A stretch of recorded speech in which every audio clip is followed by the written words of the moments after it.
টাঙ্গাইল ঢাকা বিভাগে ছিল, আছে এবং থাকবে। আর হ্যাঁ, আরেকটা কথা, এই ময়মনসিংহে আমাদের টাঙ্গাইলের বিভাগ যাবে, এটা কিভাবে হয়? এটা কোনোদিন সম্ভব? যেখানে নাকি তোর আমাকে টাঙ্গাইলে শোনে এক খেতে কাজ করে না টাকা পাইলে হিদিতে ভাত খাইতে পাস, তো ওটা ময়মনসিংহের মাইয়ার আমাকে টাঙ্গাইলে পড়াশোনা করে।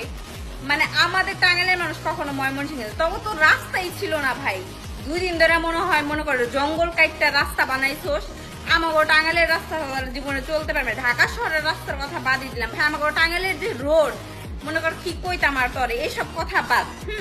কিন্তু আমি বুঝি না টাঙ্গাইলের মানুষ এখনো কি লেগে চুপচাপ বসে আছে। হ্যাঁ, মানে এটা কেমনে ভাই তোমরা মাইনে নিতে আসছো যে টাঙ্গাইলের নাকি মানে বিভাগ নাকি ময়মনসিংহে খ্যাত একটা।